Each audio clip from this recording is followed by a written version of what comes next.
here, respected director sir, principal ma'am, and all the teachers, and my dear elder brother and sister. So, as we all know that today is the birthday of our respected Sardar Vallabhbhai Patel, who is also known as the Iron Man of India. तो सबसे पहले हम लोग ने सुना कि जो सरदार वल्लभ भाई पटेल हैं, उन्हें लौह पुरुष कहा जाता है, और लौह पुरुष मतलब iron man. Iron man means a person who is steel hearted. Steel hearted मतलब जिसके अंदर डिटर्मिनेशन है, दृढ़ संकल्प है किसी कार्य को करने का, जो हार्ड वर्किंग है. हमने, अगर आप सब में से बहुत लोगों ने ऐसे कॉम्पिटिशन में पार्टिसिपेट किया है, तो आपने जब पढ़ा होगा तो जाना होगा कि जो सरदार वल्लभ भाई पटेल थे वो काफी ज्यादा हार्ड वर्किंग थे, और उन्होंने लॉ की डिग्री जो थी वो इंग्लैंड से हासिल की थी. और एक लॉयर होने के बावजूद उन्होंने अपना लॉयर का पद छोड़ के वो फ्रीडम स्ट्रगल करने के लिए आए. हमारे इंडिया को आजाद कराने के लिए स्वतंत्रता में एक बहुत बड़ा हाथ उनका भी था. तो अगर हम लोग अभी का टाइम देखें तो हम सब, चाहे यहाँ पर छोटे हो बड़े हो, हमारे अंदर सपना होता है एक लॉयर बनने का, एक डॉक्टर बनने का, इंजीनियर बनने का. लेकिन उन सब के बाद हम लोग क्या कभी भी अपने देश को याद करते हैं? बिल्कुल नहीं. हमारा सपना है कि हम अच्छी जॉब करेंगे, हमें पैसे मिलेंगे और फिर हमारी लाइफ सेट होगी. लेकिन उस टाइम के लोगों के अंदर क्या जज्बा था, मतलब एक लॉयर बनने के बाद, वो भी उस टाइम पे जब मतलब देश हमारा दूसरे देश के अधीन में था, यानी कि दूसरे देश का गुलाम था. उस टाइम पर वो लॉयर बने थे. वो चाहते तो वही इंग्लैंड में सेटल हो जाते और बहुत नेम एंड फेम कमाते, लेकिन वो इंडिया वापस आए और वो महात्मा गांधी से इतना ज्यादा प्रेरित हुए कि वो ना केवल अपना लॉयर का डिग्री मतलब अपना लॉयर का पद छोड़े, बल्कि साथ साथ में उन्होंने महात्मा गांधी के साथ नॉन कोऑपरेशन मूवमेंट और क्विट इंडिया मूवमेंट यानी कि भारत छोड़ो आंदोलन में भी बहुत पार्टिसिपेट किया था. और जब हमारा देश आजाद हो गया 1947, आजाद होने के बाद उन्होंने हमारे 560 से ज्यादा ऐसे प्रिंसली स्टेट्स थे जो अलग अलग थे, उन सभी को एक राष्ट्र बनाने का काम भी हमारे सरदार वल्लभ भाई पटेल ने किया था. और उनके अंदर इतना विजडम था, मतलब वो इतने समझदार व्यक्ति थे कि उन्होंने हमारे एक ऐसा मतलब एरिया जो अलग अलग राज्यों में स्थापित था, उसे एक राष्ट्र बनाया था. और उसके बावजूद भी उनके अंदर इतना करेज था कि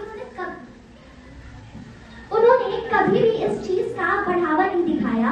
और इसीलिए हमारे जो इंडियंस थे वो उन्होंने उनको याद करने के लिए स्टैच्यू ऑफ यूनिटी जो थी उसको दर्शाने के लिए वर्ल्ड का सबसे टॉलेस्ट स्टैच्यू गुजरात में स्थापित किया था.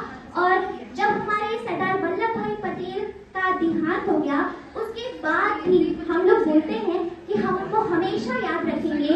और क्योंकि उन्होंने इतना बड़ा सैक्रिफाइस दिया था इंडिया के लिए, तो he is always be remembered by all the Indians. So thank you. एक बार किसी फ्रीडम की लड़ाई में वो एक गांव गए, अपने राज्य में गए, गुजरात में गए. वहाँ पे एक डिस्ट्रिक्ट है खेड़ा, जहाँ पे अंग्रेजों ने ऐसा हाल कर दिया था किसानों का. वहाँ पे खाने पीने की मतलब कंडीशन खराब हो गई थी. वो वहाँ पे गए, उनसे लड़ाइयाँ की, बहुत सारे मेडल्स वहाँ जीते और वहाँ के लोगों को उन्होंने इंडिपेंडेंट कराया. वहाँ पे वो बहुत पॉपुलर हो गए. इसी वजह से उसी जिले में एक गांव है बरनौली, वहाँ की वुमेन्स ने उनको ये टाइटल दिया सरदार.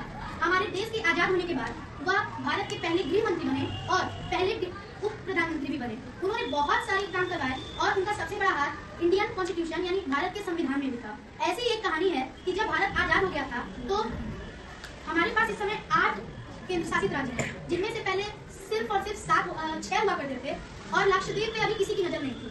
लेकिन वहाँ पे एक जवान, वहाँ पे एक जवान थे भारत के बॉर्डर पे. उन्होंने अपने बॉर्डर पे वो किया कि हमारे यहाँ लक्षद्वीप आइलैंड जो है, वहाँ पे पाकिस्तानी सेना अपना झंडा लगाने के लिए आगे बढ़ रही है. लेकिन लौह पुरुष ने कहा हमसे और लक्षद्वीप की जो दूरी है वो उतनी दूरी नहीं है जितनी पाकिस्तान से और वहाँ की दूरी है. लौह पुरुष ने तुरंत जवानों को वो किया और वो तुरंत वहाँ गए और सबसे पहले लक्षद्वीप में भारत का झंडा फहराया है. इस तब से लेकर अभी तक लक्षद्वीप भारत का है. और उनकी मृत्यु हो जाने के बाद 1991 में उन्हें भारत रत्न अवार्ड से सम्मानित किया गया. और 2018 में भारत सरकार की तरफ से उनकी एक बहुत बड़ी स्टैच्यू ऑफ यूनिटी बनकर तैयार की. He has so determination about his work, and he took a degree of lawyer from England. and he too there of all of the study there, and he was too much inspired from Gandhiji and also take participation in Quit India movement and civil disobedience also. Something about Lord Guru Sardar Vallabhbhai Patel. Nowadays, no one is unfamiliar that great personality who is not only a leader but freedom fighter. He had sacrifices his life for our country. Every and each person should be thankful, grateful of that great personality. He has dedicated, and sacrifices his life for upcoming generation. And we should be grateful to this great man. Thank you very much. Sardar Vallabh भाई पटेल जी की 150वीं जयंती की ढेर सारी शुभकामनाएं और बधाई देता हूँ।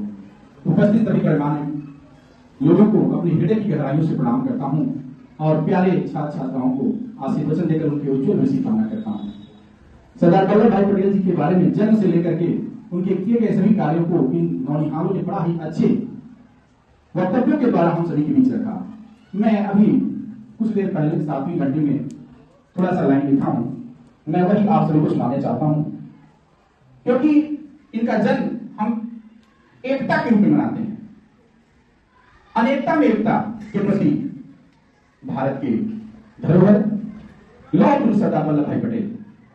कहना है, खंडित खंडित बटा हुआ जो, खंडित खंडित बटा हुआ जो एक तुम्ही ने कर डाला, खंडित खंडित बटा हुआ जो एक तुम्ही ने कर डाला, बिखरे हुए जो पन्ने थे समेत एक तुम्ही ने कर डाला, बिखरे हुए जो पन्ने थे समेत एक तुम्ही ने कर डाला, था विशाल स्वरूप तुम्हारा, था विशाल स्वरूप तुम्हारा। अभी आप देखिए इनके चेहरे को देखिए, ये ललाट इनका मस्तिष्क इतना विशाल है।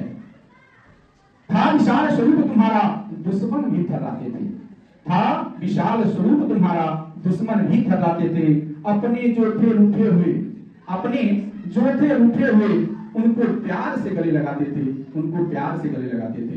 राजनीति के चाणक्य सरीखे, राजनीति के चाणक्य सरीखे नेहरू भी गुणगाते थे। सभी खूबियों से भरे हुए तुम लौह पुरुष कहलाते थे, सभी खूबियों से भरे तुम लौह पुरुष कहलाते थे, लौह पुरुष कहलाते थे, लौह पुरुष कहलाते थे। एक धन्यवाद।